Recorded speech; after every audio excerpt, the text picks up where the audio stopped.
going to blow the shofar in just, a handful of weeks for Rosh Hashanah. And what does the Talmud tell us? That the shofar is supposed to symbolize the cry of Sisera's mother when she is looking out the window and she realizes her son is dead. Sisera was our enemy. We were fighting him in war and wanted to kill him. And yet, the Jewish tradition recognizes that he still had family members that wept for him when he died and that were not guilty. And that is where, we time and time again actually see that throughout our texts, this need, even in the worst of our times, when we know we have enemies that are trying to destroy us, we know that we need to protect ourselves and survive, that still we must remember that there are innocent people. That was Rabbi Rachel Kobrin discussing the song Jaco's Boxing, which Liz Hanlon and I wrote after being inspired by Psalm 71. I'm Shep Rosenman. This is The Rest is Commentary, where we discuss what songs inspired by the Psalms inspire in my guests. Rachel is the spiritual leader of Congregation Rodef Shalom in Denver, Colorado. I met Rachel while she was studying to receive her rabbinic ordination and a master's degree from the Ziegler School of Rabbinic Studies at American Jewish University in Los Angeles. Rachel is an award-winning rabbi, active in many aspects of Jewish life and thought, including as a Klal Rabbis Without Borders Fellow and a contributing writer for various publications. She is a highly sought-after scholar in residence and teacher at conferences and retreats throughout the country and a speaker at rallies and gatherings for social justice. Rachel has a passion for serving people of all ages and bringing the joy and meaning of our 3,500-year-old tradition to the modern world. My second guest today is Jeff Ward, a true polymath. He is a software engineer who worked in the alternative space industry starting in 1985. He has a podcast featuring former SpaceX employees called It's Not Rocket Science, and is an incredible dad, a leadership thinker, loves music and Jewish learning, and so much more. Jeff is an author and is working on a science fiction book. He also has a new book coming out on October 16, 2025, called Shabbat on Mars. The book follows the arc of Shabbat from preparations on Friday to Havdalah on Saturday night, exploring the differences that we would notice on Mars. For example, there are no grapes there. There's no atmosphere. There's less gravity. The day is longer. He sometimes refers to himself as the Rebbitz man because he and Rabbi Kobrin are married. Rachel, Jeff, and I discussed the importance of everyone being a stakeholder in building community, how dynamic prayer spaces inspire deep connections, the importance of understanding tradition, the essentiality of compassion in times of crisis, the crucial role of mentorship in personal growth, the boxing ring as a metaphor for life's challenges, gratitude as a core value in Jewish practice, and so much more. Let's start off by listening to Jaco's Boxing.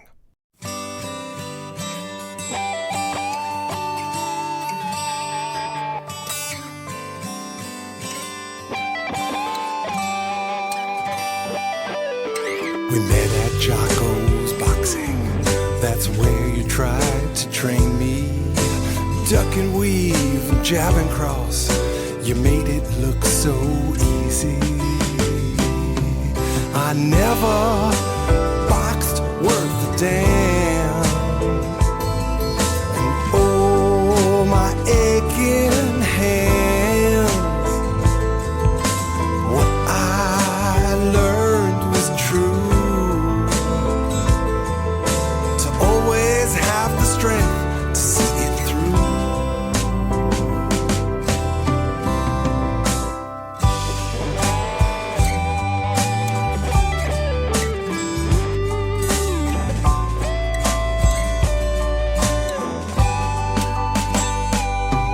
There's one detail that got me. Your shoes and gloves tied the same. Green and white and purple lace. Style was part of your game. I never boxed worth a damn. Oh, my aching hand. What I learned was true. To always have the strength to see it through. Go by, and still we walk to Jaco's. When I come to see you in Bayside, we cross the road slowly now. Your hand in mine.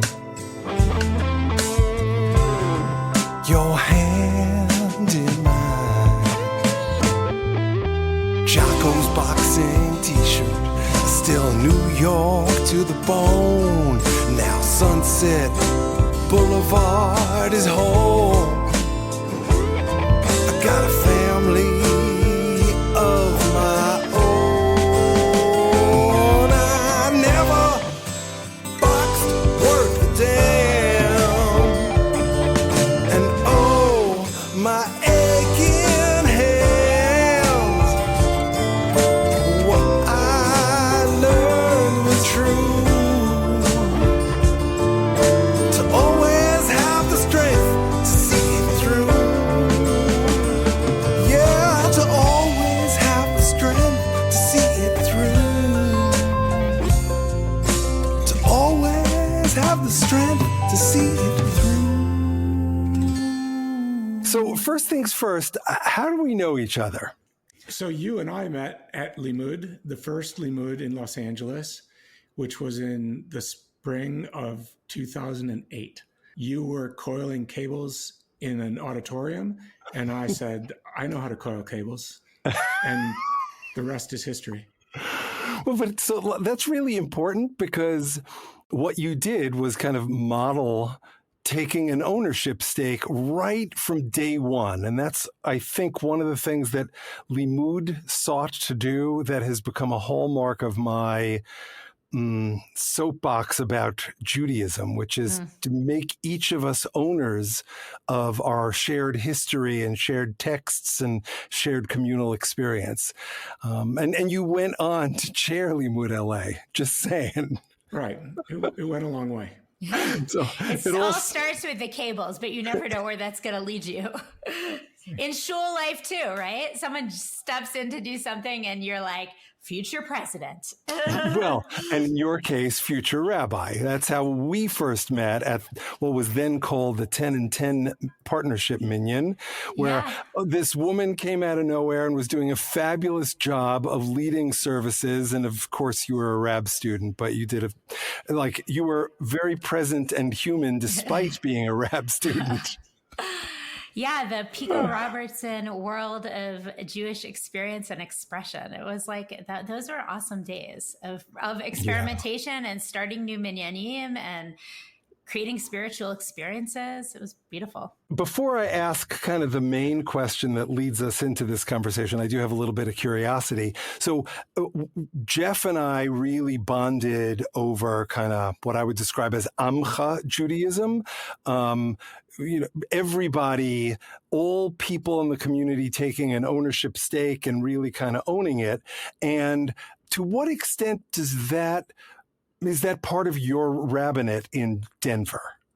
I would say that I am the rabbi of a highly participatory shul. So there is a ton of lay leadership, a ton of amazing lay daveners and lay laners. And there's just a lot of ownership within the shul, which has been an amazing kind of community to be able to be a rabbi for, because there's just, we're constantly creating and doing and exploring and innovating. And the shul is incredibly dynamic. It's both traditional and progressive. And there's a real fluidity with liturgy and with the traditions, and also an incredible engagement with being involved, whether it's the Chesed committee or we have a group that does community organizing called Rodfei Tzedek, or Habitat for Humanity, or any number of other ways that people are engaged in building the kind of community that they want to be a part of, both within the Jewish community and then outside of the Jewish community, just in terms of creating the world that we want to be a part of. So for those who don't know, Rachel is Rabbi Rachel Kobrin at Rodef Shalom in Denver. And the word, I think the only Hebrew word you use there besides Rodfei, which is pursuers, is Chesed, which is acts of loving kindness, charity, mercy. There's not really a good English translation, but it's somewhere in that zone. Do you think that you were attracted to this shul, this synagogue, because of that value, or is that a value you inculcated in the community? So that's such an interesting question. So I think I was absolutely attracted to this congregation because it was already a participatory synagogue that was looking for a rabbi who had vision to take the congregation further. And so I think that combination of the relationship building and the lay-led activism and participation, and also their desire to really have a leader who had vision for what they could become, was a very sweet spot of connection. It's interesting because when I did my interview, so Jeff came along in my interviews, and I interviewed in 4 places, 4 weekends in a row. And my way of experiencing them was like experientially thinking about them, spiritually connecting, trying to figure out like, yes, I'm reading all of the data facts also, of course, but I'm like, at the end of the day, when you're interviewing for a position, you're looking for a shul that has the most potential, right? You're looking for where it is and where you think it can be. Can it get there? And what is its potential? Jeff, on the other hand, is like I made a spreadsheet. Yeah. I need a spreadsheet. He's a spreadsheet guy. So he made spreadsheets. To look at the numbers to see if they supported shul. the assessment, supported the other assessment. So what did the spreadsheet look like? What were the values? What's the XY? There were a number of things that I remember looking at. One was, what's the neighborhood like? Where's Jewishness in the neighborhood? But the things that were really important were, what's the demographics of the synagogue? Because every synagogue has to, in their advertising the post, put out how many people do they have of young people? How many do they have who might be young parents? How many older people? And so I plotted it out just so that I could understand what communities we were visiting. And the cool thing is that my way of doing it and Jeff's way of doing it all led to Denver. All roads led to Denver as being the shul that was the best match and the shul that had the congregation that had the most potential. And for me, the sealing the deal was we went to a function at someone's house while we were here for the interview, and everybody in Denver is making pickles or making quilts or growing their own garden or making their own barbecue. It is a maker space, all of Denver. So that aligns with this value of being owners. Is that true of the other shuls? Is that true of the shul that Joe Black just retired from and the Orthodox shul as well? It's hard for me to speak to other shuls because I'm not there, So you can bring Joe Black on to talk about that. But I would imagine that there is a cultural similarity within the city. But I can really speak to my own community, particularly because I'm so deeply invested in it. I recognize that I'm sort of the kind of rabbi that, I'm sort of all in. And so, that leads me to be able to speak much more deeply to my own congregation. But I would also say that I feel so fortunate that we have a thriving Shabbat community of people who come for davening, for services, but also who come for Tat Shabbat or espresso and exegesis, which happens on Shabbat morning, to hang out in the hall. We always have a great Shabbat lunch. And so we're bursting with people of all ages. And I feel so lucky that I get to share my Shabbat time with these people. I think I'm such a lucky rabbi that this is actually a community that I would choose to spend my Shabbat with, even if I was not their rabbi. And that is incredibly fortunate. I think in terms also of the people. That's part of the parallel or the thread of the Limud thing, which is that we're trying to create a community for ourselves as much as for the other people. And that we've been lucky that in Denver, that's the way it feels. It's an intentional community. Rachel happens to be the spiritual leader and the visionary for this community, but we're trying to create something that we love to go to as well, whether it's hanging out for a couple of hours for lunch after Shabbat services or going to adult learning in the middle of the winter. It's all of these things are things that we would want to participate in. Who came up with the title Espresso and Exegesis? And to be clear, it's not extra Jesus, it's exegesis, EXEGESIS. So I have 2 lay leaders that are leading this every week. And they have a Shomer Shabbat espresso maker. And they came up with the name and they designed the weekly text study. And yeah, it's great. And one of the things we have is a page turner so that we can show people where we are in the service. And I often end up flipping the page turner. and I get personal espresso service during the middle of the service. True. Somebody will often come in and bring me a little cup of espresso. Yeah. So look, I think it ties into the same conversation. We keep hitting the same thread. In order to create a community of owners, the owners must understand the space that they're in. In order to understand the space that they're in, they need to know where they are on the page physically. And they also need to understand, like, well, what is the role of this prayer? Why are we doing this now?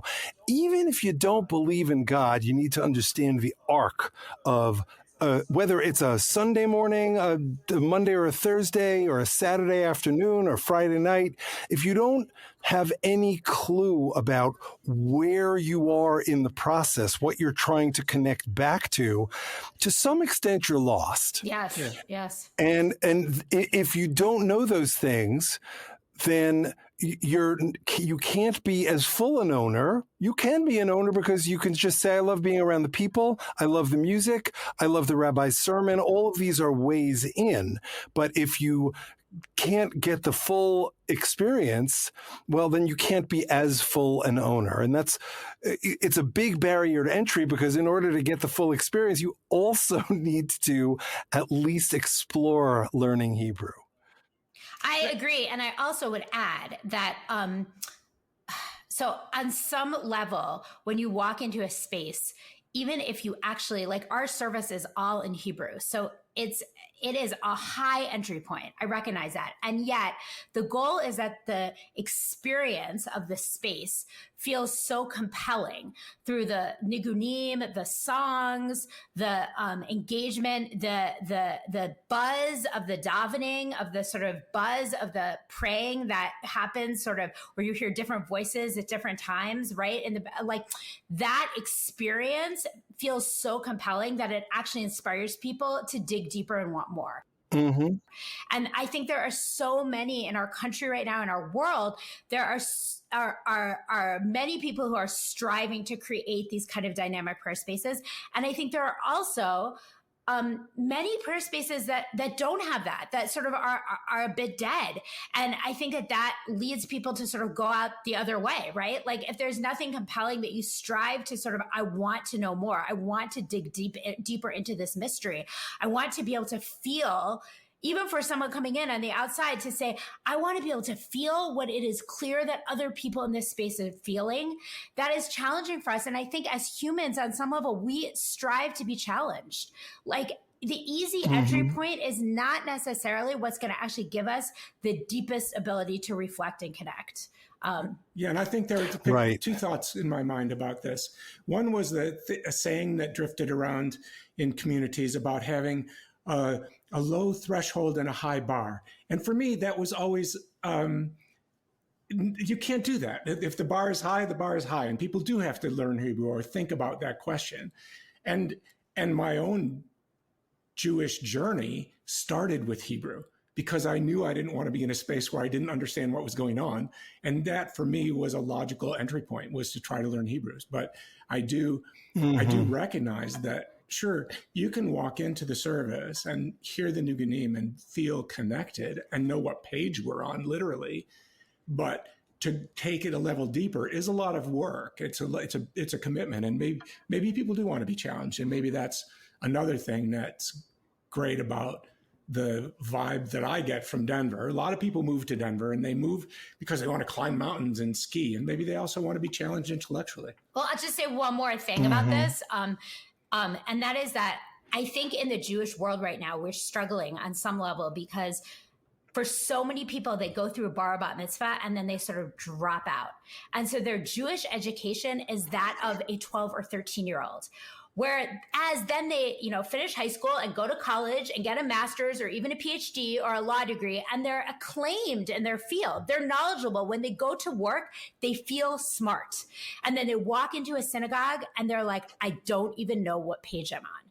And that is a huge boundary, because you don't, like, if you're used to feeling like you know what's going on in every other part of your life, and then you walk back into a synagogue where your Jewish education ended when you were 13 years old, you can't possibly feel like you know really what you're doing, right? And this is a huge challenge that we have as Jewish community to sort of to move past that. And some of that happens through education, and some of that happens through just being there. Like some of it is regular attendance, regular experience, regular. Some of it is just like making a space your home, and then it becomes your home. But I do think that this is like an uphill battle that we as Jewish professionals and Jewish lay leaders need to sort of face and address at some level. Look, this goes to the notion of, I'm a lawyer and we call it a practice because you never perfect it. And we talk about being religious, but it's really having a religious practice. In a world in which people kind of dip out at 13 or 17, because that's when they graduate from yeshiva day school or whatever it is, sometimes you come back to it through spaces like Milton, like Wexner, like the Hadar Institute or Pardes. And sometimes you miss that opportunity entirely, but then you come back to it because unfortunately you have to say Kaddish, or you're going to support a friend who's saying Kaddish. And so there are these chance encounters. But yet, you mentioned earlier, I forget the exact language you used, but there are lots of people working on the creation of vibrant Jewish spaces. Do you care to mention either some of these spaces or people or the things that they're doing, yourself included?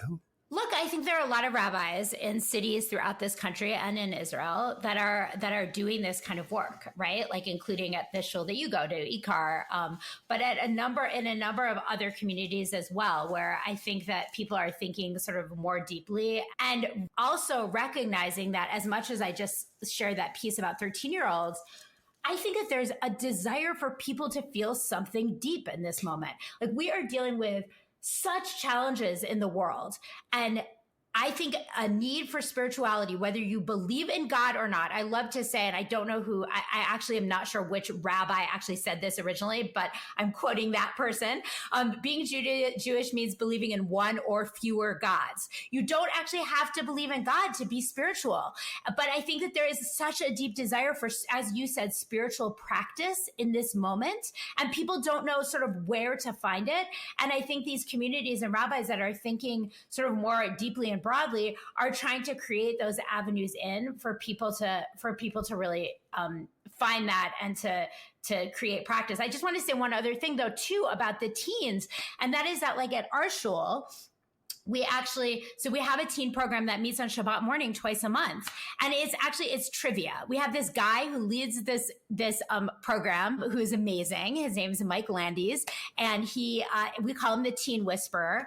And it's like a teen trivia. And, some of the categories are things like Taylor Swift or categories that the teens are interested in. He always has a Torah portion. Jewish. He always has a Parsha. He always has another Jewish category. But then there's other non-Jewish categories. And the teens flock to be there with him, and they flock to be there with each other. So like this last week when I was leaving at 2:30, leaving lunch, in my office, there were like 15 teens hanging out with each other. They have come to feel that it's like their space. Now, are they actually in the service? Some of them are. Actually, a teen led the Torah service on Shabbat. So some of them lead regularly and lead services regularly. But some of them, including my own son, really just comes to be with his friends. He has no interest in actually being in services, but he comes to be with other Jews in a Jewish setting. And that at least is a start to feeling a sense of comfort in a Jewish setting. Sure. Oh, look, I could really continue going deep in this, but I think that what you've articulated is the most important thing. At the end of the day, God may or may not be part of the picture for particular individuals, but the moment there are two people who are talking about deep and meaningful things, Pirkei Avos tells us that the Shechina is shruya beinehem. God is partnering with you, whether you like it or not, whether you believe in God or not, but there's something greater happening just by the virtue of two people talking about meaningful things, including, in my opinion, Taylor Swift.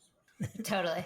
And that one of my very, very very favorite teachings is this teaching that says that we actually all hold God within our faces. That Yud He Vav He is the name of God.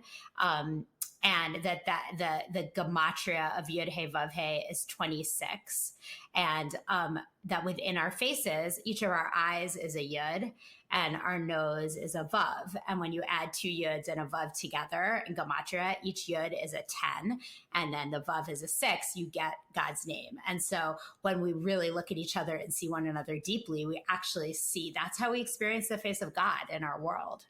That's beautiful. I love that. And I offer each song I write that's part of this Psalm songs cycle to friends and mentors like you guys, in hopes that it inspires something in you. And so my question to lead us into that part of it, and we can go back to talking about shuls, it's fine, is... We love talking about your song. We loved it. We're excited about this. Well, so what did the song inspire in you? For me, when I did look at the psalm, there's a line in the psalm about "Don't forsake me in my old age," and I recognize that line because it comes up in the High Holiday liturgy in Shema Kolenu. Right. And every year, So what does Shema Kolenu mean? Listen to our voices, hear our voices. Right. And every year, for as long as I can remember, that line has jumped out at me. And that may be because I had aging parents and there are aging people around me, or because of my own engagement with the process of aging. And so the line has always jumped out at me. And for me, that became part of what I saw in the song. And then Rachel and I ended up in a discussion really about who's who in the song. And I wondered if anybody in the song is anybody, or is this just singer-songwriter Shep got a prompt from a writing group and ran with that prompt and made up the whole story. And I'm not sure why that matters, but that's what's the question in my mind. I mean, I definitively started to think, based on other discussions, maybe Shep's dad taught him boxing at Jaco's boxing. And this is a story of the transitions between Shep's father being his trainer to Shep holding his hand as they crossed the street. And I had a pretty good picture developed of that. And I thought, well, maybe that's all not true. So I think, okay, so when I listened to it and I just read the psalm, this is what I took.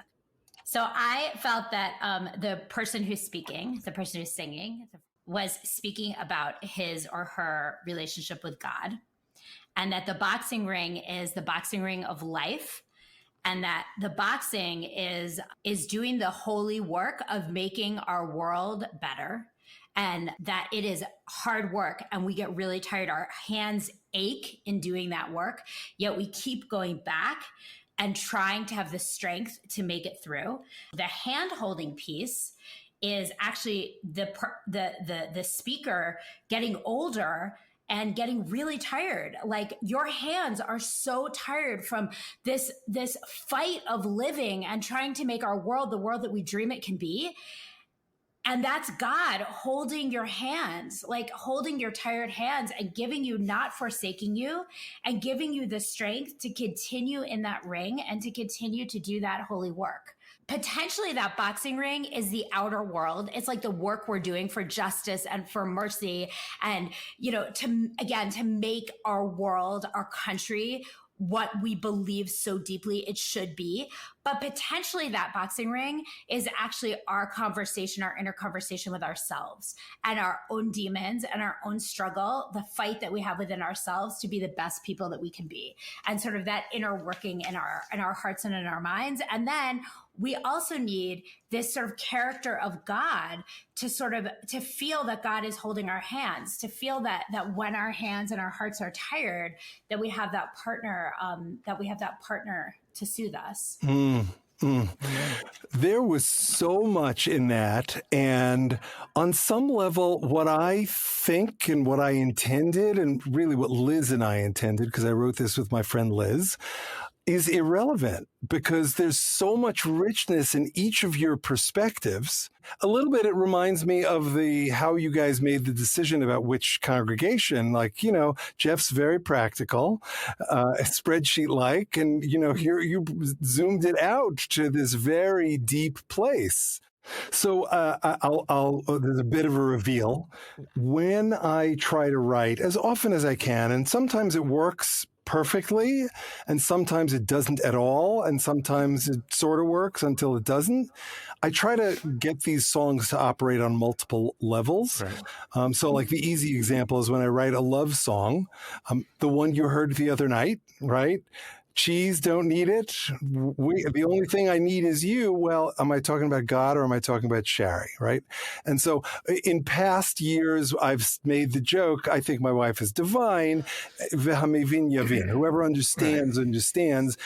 There's a substitution there if you want it. And it sounds like this may have worked here because we have two of you operating at two different levels of interpretation with this.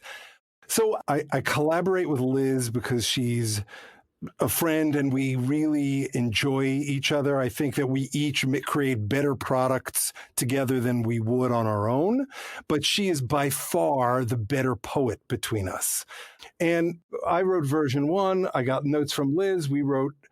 I rewrote version 2. I got more notes from Liz, and then we finalized it.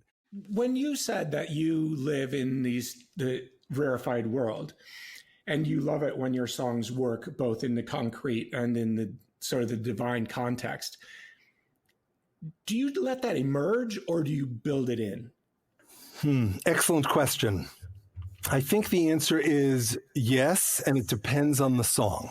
Okay. Right? So, like, look, when I'm rooted in Tehillim, if my sources do not cast me off in old age, when my strength fails, do not forsake me, from the get-go, baked into the concept is the potential underlying theme of God. But in order to get to the God piece of the conversation, I needed to look at a mentor-mentee relationship. Now, what do I know about boxing? I took some boxing lessons. Wait, for this song, you took some boxing lessons to write this song? No. Because that would be like ultimate research. I would just love that. If you're like, yeah, I just went to take some boxing, so I knew what So for me, like, I did a bunch of martial arts, but it was Wing Chun. Who's going to relate to Wing Chun? Like, I couldn't find a concrete way to talk about it, so I flipped it to boxing. And I wanted to stay with a sport that was somewhat violent, not because I'm a violent person, but because it's something that I emotionally resonated with. One of the things I learned in Wing Chun, which is a fancy term for Kung Fu, is this notion of center line.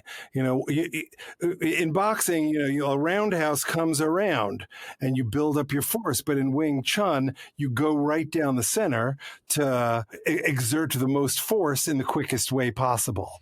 And it's all about balance and angles and stuff like that. So I wasn't particularly good at it. But I did it, and I learned a lot through the principles, and ultimately I applied some of those principles outside of my life in my law firm, in Limud LA, in other organizations I ran, where this notion of center line became very, very important. I think Rachel is very much a center line person. I think that to the extent that her shul is functional, some of that owes itself to the fact that she'll go straight to the center of the issue and present an opinion and a solution and say, this is where we ought to go. Yeah, look, kudos to you for doing that, because I've witnessed too many professional leaders, rabbis and non-rabbis alike, not knowing how to hold the center line in respectful and collaborative ways. Too often it feels like it's my way or the highway. Too often the rabbis will avoid the center line and they'll manipulate from the side to get the result that they want, which is the worst possible thing because it alienates everyone and it sows seeds of distrust for the future. Yeah. Well, thank you, Jeff. Yeah. I had a thought also about your use of a boxer and the hands piece. And that is that I just think it's beautiful. Like, it's really compelling to me because I think if we think of ourselves in the ring, right? Like that can feel scary. You can get hit in the ring. When you are doing good work, holy work, whether that is like the outer ring in the world or the inner ring of like really digging deep into yourself, it can feel like you're being punched, right? You can feel like your hands are tired. Yet we know in Judaism and we recognize that our hands are what does the work. Even if you think about the Mishaberach, which we give people who have come up for an aliyah at the Torah, we bless them that they can have success with their hands, right? We bless them that the work of their hands can be, can flourish. And so the notion that you would have tired hands, but still have determination to see the work through is very compelling, I think. So for me, the "Oh my aching hands" evokes Moshe, where he's tired in the middle of that. I forget which is this the Moab when they're fighting? I forget who they're fighting, but he can't do it alone. He needs the help. And I think that's true. And in order to be able to fight through the ache, as it were, you have to be willing to ask for help. And in doing so, that is what may allow you to see it through. Knowing that, you're not an island unto yourself. You're doing this in conjunction with others, whether the others are God or humans, whatever, that's a debate. Sometimes it's enough for people to be able to see it through just by knowing that God is with them. Right. And as someone who doesn't actually believe in sort of a supernatural interventionalist God, who believes in a God that works through us and, works within us, that's the kind of God but when we have that kind of God that we feel a connection to, that God through another person can help us keep our hands held up high. Right. And that I love that image of Moshe and the idea that we continue to need each other. And it's also, the image is special and kind of confusing because it's Moshe's hands that have to be up, and yet somebody else is holding them up. And that's a very telling level of indirection. It's like he's needed, but he needs other people to help him achieve that. That's what's so powerful, and what's so powerful about community. And to kind of loop it through to, as an upcoming episode, the song that I shared with Rabbi Artson uses this line that I deeply associate with my father. We grew up with remnants of Hasidic practice. So before we washed our hands before a Shabbos meal, my father wouldn't just say,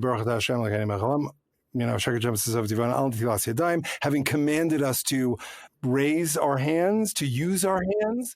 My father would say this pasuk from another chapter of Tehillim, a verse from chapter of Tehillim, I don't remember which offhand, but he would say, Se'ui dechem kodesh, uvorchu es Adonai, ve'asakapayim mitzvosecha, asher ahavti ve'asicha bechukecha.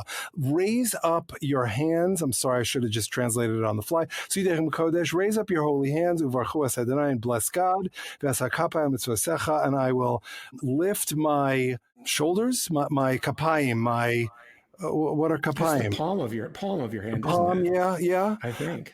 Towards your mitzvot, your commandments, and I will talk through your statutes, your laws. So the verse creates this beautiful circle. Like you've got to look for it. You've got to reach your hands out to that which is greater than yourself. And I think that connects back to this image. We have to hold each other up. And when I get tired of holding Moshe's arms, figuratively, right? Because I'm continuing the learning, all these generations later, back to your focus on verse 18, even hoary old age, until I proclaim your strength to the next generation. We're the next generation doing the learning. Somebody's going to hold us up. We held up the prior generation. They're going to let go of us. Somebody else is going to hold us up, and someone's going to hold them up, and so on and so on and so forth. It's a shalsheles. That's the idea here. Once we're in Rachel's world, Rachel's world, of the kind of the loftier space, we're talking about intergenerational constructs that create divinity through supporting each other. in response to that, I'm thinking through something else, the piece of text that always strikes me, which is in the priestly blessing. And the way when we're praying on Shabbat, the priestly blessing is introduced almost with a little story. Here comes this blessing that came from God through the hand of Moses into the Kohanim. And then the person who's leading the prayers says it to us. Mm-hmm. So there are so many different levels of indirection, and so many people are passing that blessing down till it reaches us. And then the choreography around it, which I think I've never actually witnessed, involves a lot about the hands and the power of hands and the power of the Levites to help the Kohanim prepare for that moment of blessing. So it ties into this idea that we're all supporting one another. Yeah, it's beautiful. I love that connection that you made there.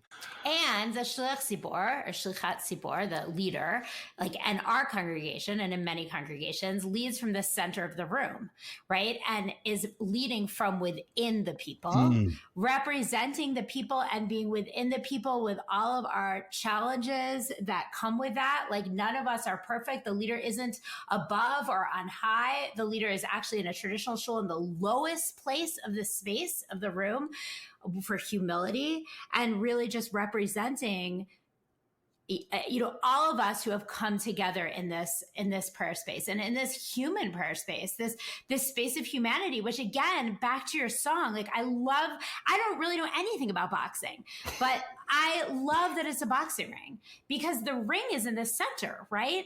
Yeah. And people are around the ring. And so that ring, whatever is happening, that experience is in the center of the room. And there's hard stuff that often happens in the center, whether that's in the center of our hearts, or whether that's in the center of our government, or even whether that's in the center of our communities. There's sometimes hard stuff, and we sort of, the image of using our hands to sort of box it out as sort of a metaphor for the work that we're doing. And again, that Judaism really recognizing that holiness comes from these hands. It's these hands, as you said, like, that we raise before the bracha, that when the blessing, when we wash our hands before we do the blessing of the bread, motzi, and it's our hands that hold items. It's our hands that hold each other, that reach out, that hug one another. It's our hands are incredibly valuable. So one last thing I wanted to point out. So if we're looking to build the world with at least the value of gentleness and connection while recognizing that we're in a boxing ring, metaphorically speaking, how do we deal with what's going on in Israel and Palestine? Oh my. Look, I think one thing I'll just share, like, throughout this entire 21 months, or however long it's been, 675 days. Tomorrow, by the way, tomorrow is 676, which is 26 squared. So real pain, like such deep pain. It's like, the hardest 2 years, right? The one thing that I think that we can gently demand from our people is that we hold compassion. And that means holding compassion for all humans. And that means, like, knowing that even in war, there are people on the other side of that war who are children and who are innocent and have been sort of born into this disaster of a Hamas terrorist government that is terrorizing them too. And of course, continuing to hold the, like, deep and profound compassion that we have for our own people, right? All those who have been absolutely traumatized and terrorized by October 7th and beyond, the regular bombings and running to bomb shelters in Israel, people who have gone to war for the IDF and have come back, like, broken from being in war and having to be so strong, but that tears you apart, family members, but to be able to hold the complexity that exists within all of this, and the deep pain, and to know that, like, Hamas wins when we as the Jewish people lose our ability to feel compassion for innocent Palestinians who live in Gaza, for children in Gaza who have we're just simply born into this absolute mess. Mm-hmm. It's that holding that compassion is what keeps us grounded in the tradition and the text that we have, that has guided our lives, that forms our lives. That is what our tradition teaches and has. And let me just add one more thing, and that is that, our texts have been saying this, for thousands of years. And it's not just about like in times of like easy times. Like, look at the shofar. We're going to blow the shofar in just, a handful of weeks for Rosh Hashanah. And what does the Talmud tell us? That the shofar is supposed to symbolize the cry of Sisera's mother when she is looking out the window and she realizes her son is dead. Sisera was our enemy. We were fighting him in war and wanted to kill him. And yet the Jewish tradition recognizes that he still had family members that wept for him when he died, and that we're not guilty. And that is where, like, we time and time again actually see that throughout our texts, this need, even in the worst of our times, when we know we have enemies that are trying to destroy us, we know that we need to protect ourselves and survive, that still we must remember that there are innocent people. Beautiful. Jeff, you had something you wanted to add. No, what I wanted to add to that was it connects immediately back to what brought you to the question. This is boxing with the Shekhinah, which might be another song or another poem. It's like, I love that. We're in the ring, no denying it. And what Rachel said just then, and what she's been saying, throughout this horrific couple of years, is like, we need to engage the Shekhinah. Yeah. We can't ignore that attribute of our godliness. Right. And I think it does answer your question kind of directly, that how we connect what we were discussing into this terrible boxing ring. It is so easy to become hardened. Like, I recognize that it is so easy in times of crises to become completely hardened and to lose our humanity. But that's what our enemy actually wants from us. And our goal as Jews should be to actually raise to that higher point and say, no, we will not lose our humanity. We will keep the compassion of the Shekhinah front and center in who we are. And we will therefore act according to that. Right. And I would say, like, to this sort of boxing ring image, and actually taking it back from that sort of big picture and putting it just in the heart piece, as, I'm thinking about, we're coming up to the high holidays. If the boxing ring is actually our core, like our hearts and the inner work that we do to do tshuva ourselves, sometimes we fight harder on ourselves than we do to other people. Like, sometimes we hold up our gloves and we are harder on ourselves than we would ever be to other human beings. And that is maybe a piece of this too, in terms of like the tired piece of our hands, and how we sort of do that inner work that is so prominent in this season, this time of repentance and time of figuring out how we can be better humans. How do we do that? What are the gloves that we hold, and what does it mean to have tired hands in that process? Sure. And for me, it all ties back to, I love this image of boxing with the Shekhinah. Like, I really think that may become a song. I will let you know. I can't wait. Or maybe I'll write a poem and send it to you, and you make a song out of it. No. Done. I will. You just, like, we're going to box through the language, but send me a first draft, and if it's final, I'll let you know. Then we can do a podcast on it. Exactly. On this song. Exactly. For me, this notion at the end of the song to always have the strength to see it through. Because whether it's the boxing ring, or it's life, or it's raising your kids, I mean, you've been through tough times. You have to make the choice to get back in the ring to see it through, even if your hands are tired. And sometimes you need other people to help you, as a chavrusa, as a study partner, as a partner in the process, as a life partner. And if you can add this layer of God, this divinity, whether you believe in a magical God or not, I'm interested in that idea, but I don't know that I believe it, because I would say I'm there too. if I believed in the magical God that my sister believes in, well, October 7th wouldn't have happened. We wouldn't be at war with the Palestinians. Like, there would be so many other things that wouldn't have happened. Yeah. Children wouldn't die of terrible diseases, right? Like exactly. That. Right. We actually over lunch had a brief discussion about this today, about the strength to get this, always have the strength to see it through. And then you express it as the strength to get back in the ring. And there was certainly a moment when I was first dating Rachel, and I would question did I have the strength to see this through forever and a day, for as long as we're going to be together, no matter what comes up, that I have that strength.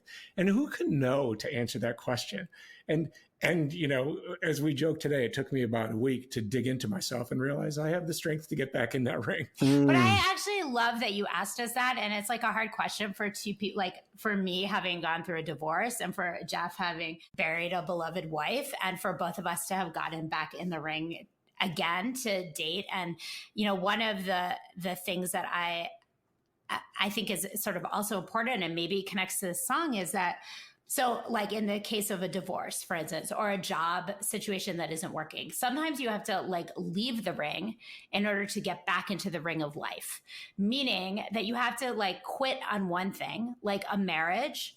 Even if you're not a quitter, like for me, I'm the most persistent. Like I viewed myself as like, I got the persistence award. Seriously, no joke. 7th grade, I got the persistence award, right? I can't believe that. Somebody actually just wrote on my Facebook page, referenced flex arm hang, because I like never won anything at field day until they added flex arm hang. And then I practiced and practiced and practiced until I could like win a flex arm hang in like 5th grade, very persistent. And yet sometimes you have to leave one thing, leave the ring in order to remain within the ring of our life. We have to quit on one thing in order to continue to like believe in the rest of our life, like the fight of the rest of our life. And so like for me, some of that is choice, right? Like leaving jobs, leaving a marriage. For Jeff, that happened to him, right? Like a terrible, horrible thing happened that Karen died well before her time. But then you have to make different decisions about how you go on. You're making a decision, and in the boxing analogy, which I'm not sure I favor the boxing analogy when it comes right down to it, but in the boxing analogy, when you're like knocked down and the count is at 8, you got to decide, are you getting up again or are you done? Right. And so in that sense, the analogy really does work. You're like, I have the strength to stand up and get smacked again, or take whatever life brings to me.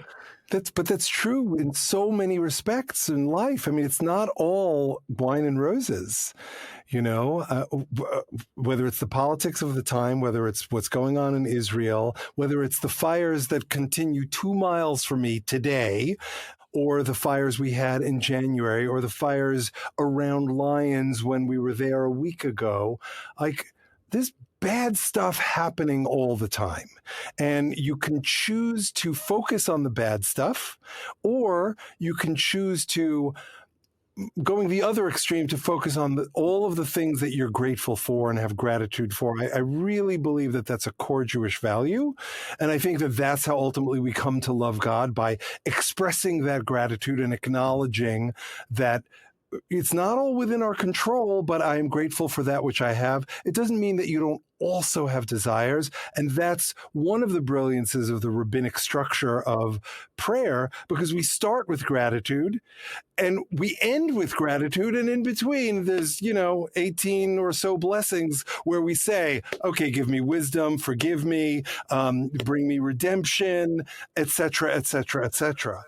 I would say, in this context, that look, both Rachel and I spent our time in the fetal position on the ground, and then got up and literally, like we talked about that. I mean, it both literally, yes, and then got up and said, "This is our life. This, you get one." To our knowledge, we have one life, and I mean, I think for both of us, love is such a central piece in that, and to live a life alone, it felt scary and felt incomplete.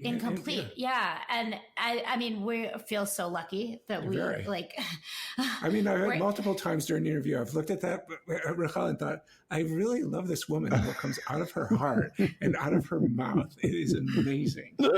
Well, it's very, very apparent. And I do want to note, I don't know when this episode is going to be released, but we are having this conversation 2 days after Tu B'Av, the Jewish holiday of love.